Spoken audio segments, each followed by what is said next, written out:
Hi everyone, welcome back to part 4 of the Book 1 Cozies Club chapter by chapter for Buried in a Book, the first book in the novel idea series by Lucy Arlington. I'm Di and this is my audio only reading vlog for this book. Today I will be reading chapters 7 and 8 and sharing my thoughts with you along the way. Due to the nature of this reading vlog, there will be spoilers, so if you haven't read these chapters yet, I would suggest that you not listen to this recording until you have. If you would prefer to hear my general thoughts on this book in its entirety, keep an eye out for my Book 1 Cozies Club series First Impressions video, which will be posted sometime after the reading vlogs for this book have commenced. So, how is everybody doing this evening?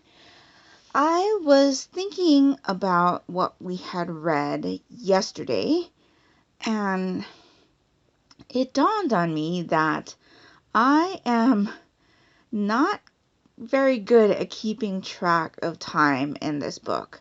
I think I had mentioned something about her not knowing Officer Griffiths for less than 24 hours or something like that.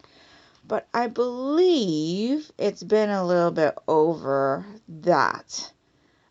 Plus, there's that section where she is talking about moving out and packing up, and it seems like she is done packing after 2 days. Is that right? I didn't really think about it when I was reading it, but it says over the weekend that she was packing, and then her mom came to pick her up and their stuff, so I'm a little bit confused. Unless she lives a super minimalist lifestyle, I don't know anyone who would be able to pack up their house in 2 days. Unless I completely misunderstood and she actually hasn't completely moved out yet. But those are two things that I thought about this morning. In any case, I will continue reading with chapter 7 and 8, and I will check back in with you in a bit.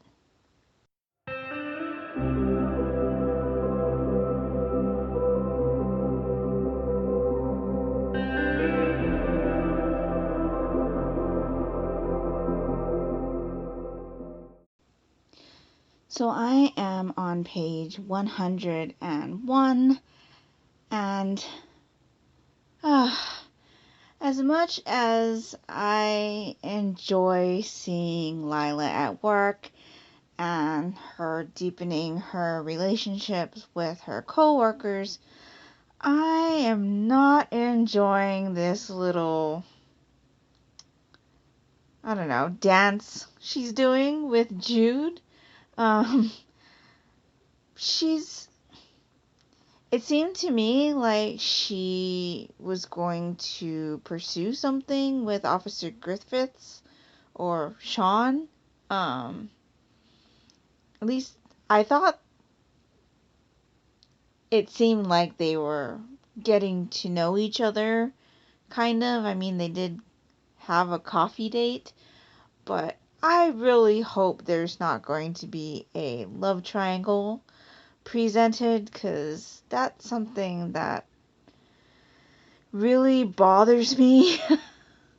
If you've watched any of my videos on Cozy Mysteries, you know that I do not enjoy love triangles, so I'm hoping that this is not going to go down that route.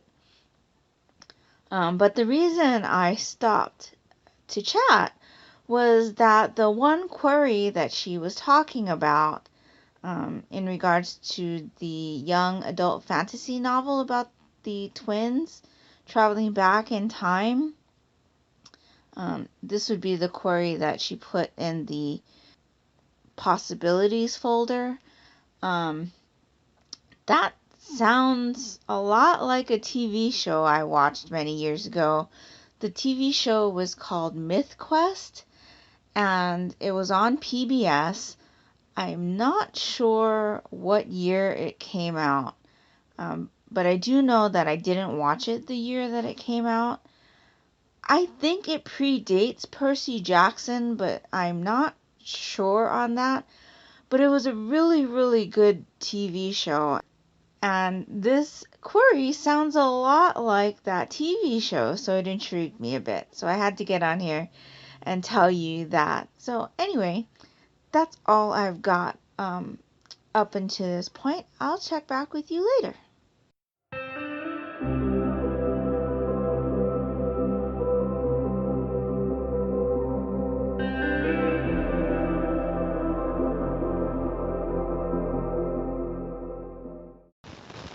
So I just finished chapter 9, and again, I am confused about why Lila didn't call the police when she was at her house to see the vandalism, and why she doesn't seem more concerned about her son not being home.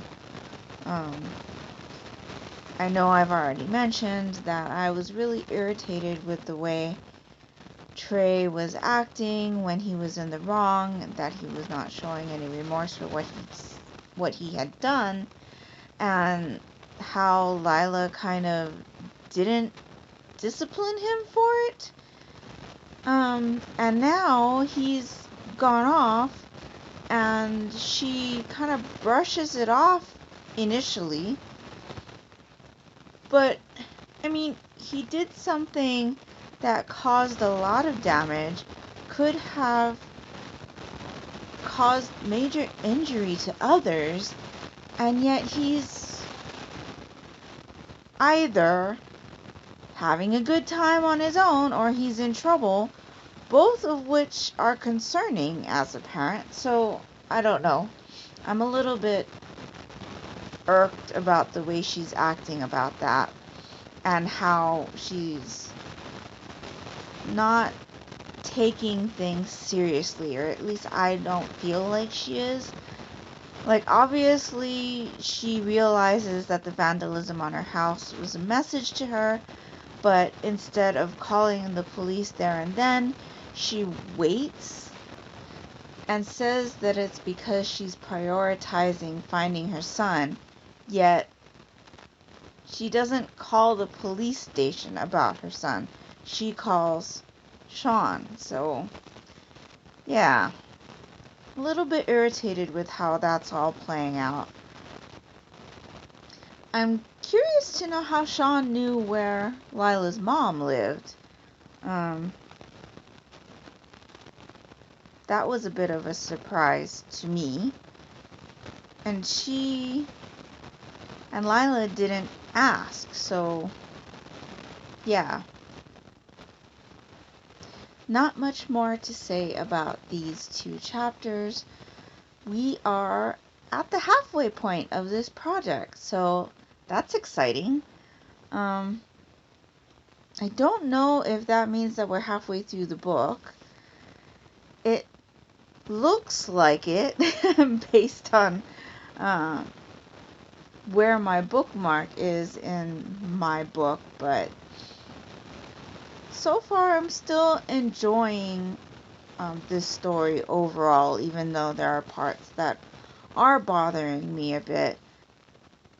I do enjoy the little parts where we are being told of the queries that she's putting in the possibilities folder. That's really interesting to me, and I am also still enjoying the little mentions of other authors like Charlaine Harris and her Sookie Stackhouse mystery series. So yeah.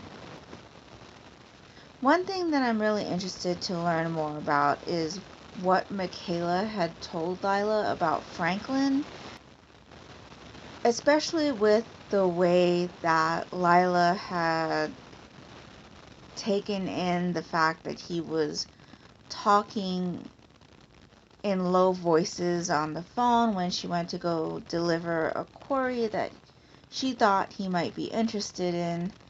On that note, that whole section after he tells her to sit down was kind of a weird transition. It kind of moved into more of a recap of what had happened during the week as opposed to staying with Franklin during the time when she was delivering the query and what came of that. So that part was a little bit disconnecting, I guess. I had to read it a couple times because I wasn't quite sure what was going on. I'm still very interested in what's going on, so that's a good sign. I'm still enjoying this overall, other than the little irritations that I just mentioned. So let me know what you think of these 2 chapters down in the comments below, and I will talk to you guys tomorrow. Take care and smile always. Bye.